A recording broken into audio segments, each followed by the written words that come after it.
औरत। कहते हैं ना, घर दीवारों से नहीं उसके अंदर रहने वाले लोगों से बनता है। लेकिन क्या हो जब घर के लोग ऐसे हो। सारा दिन खाती रहती हो, सोती रहती हो, कोई काम नहीं है तुम्हारे पास। ऊपर से बहू के आ जाने के बाद तो तुम और निकम्मी हो गई हो। दिखावे के लिए हाथ में माला पकड़ ली है, बाकी कोई काम नहीं करती। अरे कैसी बात कर रहे हैं, अब तो बहू आ गई है, अब तो मेरी बेइज्जती करना बंद कर दीजिए। जैसे तैसे मेरी तो जिंदगी कट गई, गालियां खा खा कर। अरे उस बेचारी को तो छोड़ दीजिए। तभी बेटे के जोर जोर से चिल्लाने की आवाज आती है। कहा था ना तुमसे रिजाइन कर दो, क्यों नहीं किया? और ये पर्स लटका कर कहाँ निकली? चलो कमरे में काम करो घर का। बहू बेटे की लड़ाई सुनकर सास ससुर बाहर आ जाते हैं। सामने खड़ी होती है नई नवेली बहू रीमा।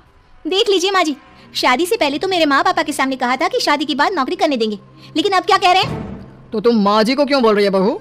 तब उसका मन रहा होगा, अब नहीं है। पर पिताजी, उसके मन से मेरा करियर तो नहीं चल सकता ना। ससुर को बहू की बात पर गुस्सा आ जाता है। वो बेटी की तरफ देखता है। पापा से जबान लड़ाती है, रुक। ये बोलकर वो पत्नी को खींचकर कमरे में ले जाता है और बंद कर देता है।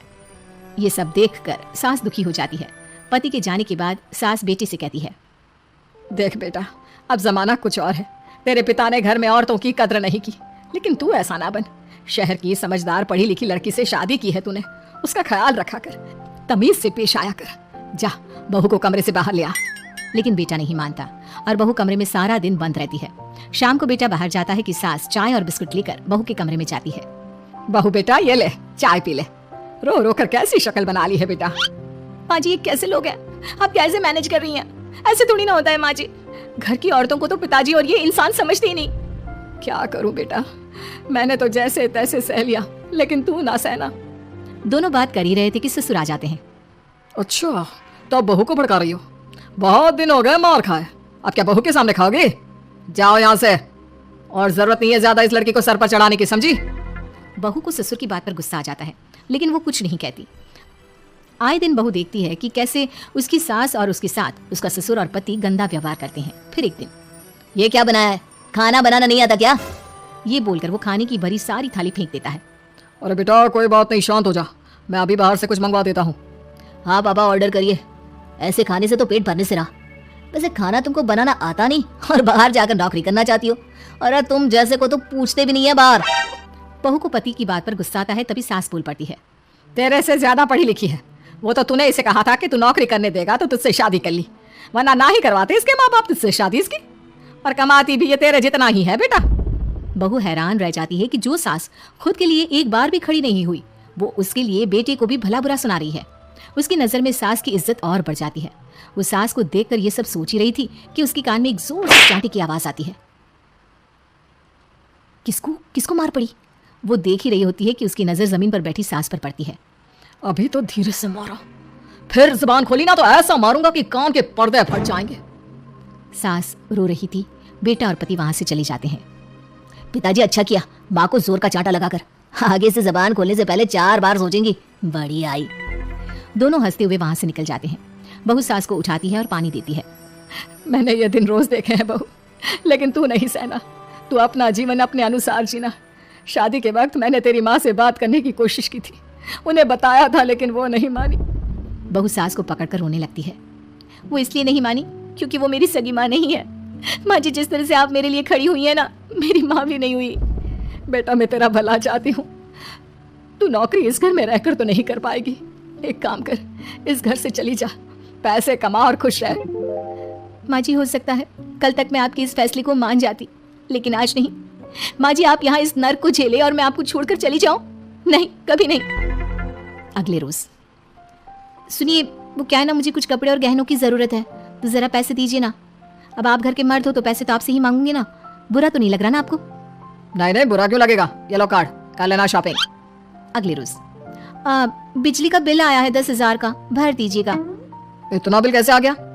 बेटा वो क्या है ना, सारा दिन बहू घर में रहती है तो कमरे में एसी और टीवी चलता रहता है। अब कम से कम बाहर जाए तो 4 पैसे कमा कर लाए। लेकिन हम लोगों को थोड़ी ना औरत की कमाई खानी है, वो तो मर्द ही करता है ना। पति पर्स देखता है और फिर हाँ माँ ठीक बोल रही हो, खैर चलता हूँ, ऑफिस का वक्त हो गया है। पति ऑफिस से पिता को फोन करता है।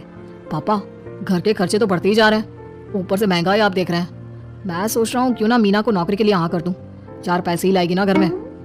वो तो तू ठीक बोल रहा है, लेकिन ये औरत की जात, कल को 4 पैसे कमाने लगे तो यह नहीं कि सर पर चढ़कर नाचे। हाँ पिताजी, बात तो सही है। वो तो आप हैं जो माँ को मुट्ठी में रखा है, वरना मेरी वाली तो। खैर, सोचते हैं इस बारे में। शाम को पूरा परिवार साथ बैठा होता है। वो कल पनीर की सब्जी बनानी है तो थोड़े पैसे देकर जाना। और हाँ, कीर्तन भी रखा है संडे को, उसके लिए सामान की लिस्ट बना दी है, ले आना। पापा को दे दो, वो ले आएंगे। अरे पापा कहाँ से ले आएंगे, मेरे पास नहीं है पैसे वैसे। लो, पैसे ही नहीं है? मेरे पापा की जेब तो हमेशा नोटों से भरी रहती है। बेटा, लक्ष्मी को जो पूछता है ना, उसके पास लक्ष्मी रहती है। जो घर की औरतों को मारे पीटे, वो भला कैसे लक्ष्मी का लाभ ले सकता है? वाह वाह, क्या बात है, तो जबान खुल रही है तुम्हारी। लगता है भूल गई पुरानी मार और डांट। क्या? हाँ माँ जी, शांत हो जाइए। मैं नहीं देख सकती आपको मार खाता, और फिर हो सकता है कि मैं आपको बचाने आऊँ तो ये भी मुझे मारे। ठीक है बहू, मैं कुछ नहीं कहती, तू ये लिस्ट बस दे दे, मैं चलिए आराम करने। फिर अगले रोज, सुनिए जी, वो मायके जाना है। वो क्या है ना, शादी के बाद से गई नहीं, तो ट्रेन की टिकट बुक करवा देना। तो मैं भी तो साथ जाऊंगा ना तुम्हारे। तो ठीक है, फिर फ्लाइट की ही टिकट करवा दीजिए। वो क्या है ना, अच्छा थोड़ी ना लगता है आप पहली बार मेरे साथ जा रहे हो और हम ट्रेन से चले, ठीक है ना। पति ऑफिस जाता है, जहाँ उसका दोस्त कहता है, अरे क्या हो गया यार, परेशान सा दिख रहा है। तेरी तो नई नई शादी हुई है, भाभी परेशान कर रही है क्या? अरे नहीं यार, तू तो जानता है थोड़ी सी कमाई में घर चलाना मुश्किल हो रहा है। तू कैसे मैनेज करता है यार? कैसे क्या यार, तू जानता है ना मेरी बीवी रिया को, वो टीचर है, फिर घर में ट्यूशन करती है, साथ में बच्चे भी पढ़ लेते हैं। यार, घर नाम की गाड़ी दोनों पहियों के साथ चलने से ही चलती है। वो भी कमाती है और मैं भी, और चल रहा है घर बस। पति को दोस्त की बात समझ में आती है, लेकिन पिता का ज्ञान कैसे भूल सकता था। भाई, कल को सर पर चढ़कर नाचने लगी तो। शाम को घर आता है, जहाँ उसकी बुआ और उसका बेटा बैठे होते हैं। अरे आ गया लल्ला, कैसा थका थका सा लग रहा है, सब ठीक है ना? नमस्ते बुआ, कैसे आना हुआ? कैसा है रमेश? भाई को तो भाई की याद ही नहीं आती। अरे नहीं नहीं भैया, याद नहीं आती तो यहाँ कैसे आता। ये लीजिए मेरी शादी का कार्ड, जरूर आना। पति कार्ड खोलता है। डॉक्टर रश्मि। अरे वाह, तेरी होने वाली बीवी डॉक्टर है।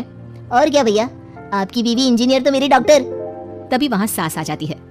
अरे जब घर में ही बिठाना है बेचारी को, तो काहे का इंजीनियर है, तो काम वाली ही घर का काम करती है और आराम। इतनी पढ़ी लिखी लड़की को घर पर क्यों बिठा रखा है? अरे बहू कहीं झोला चाप डिग्री तो नहीं लेकर आई है? पत्नी की बुराई सुनकर पति को गुस्सा आता है। नहीं बुआ, यूनिवर्सिटी टॉपर है मेरी मीना, और हाँ, बड़ी कंपनी में काम भी करती है। बस शादी के बाद कुछ महीनों की छुट्टी ली थी, अगले हफ्ते से ऑफिस शुरू हो जाएगा। क्यों मीना?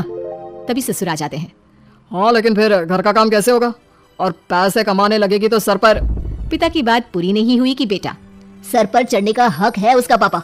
पत्नी है वो मेरी, यानी मेरे घर की रानी, और रानियां तो सर का ताज होती है। क्यों मीना? मीना पति की बात सुनकर शर्मा जाती है। वाह बेटा, तू सही समय में समझ गया कि औरतों की इज्जत करने वाले घर में शांति और लक्ष्मी का वास होता है।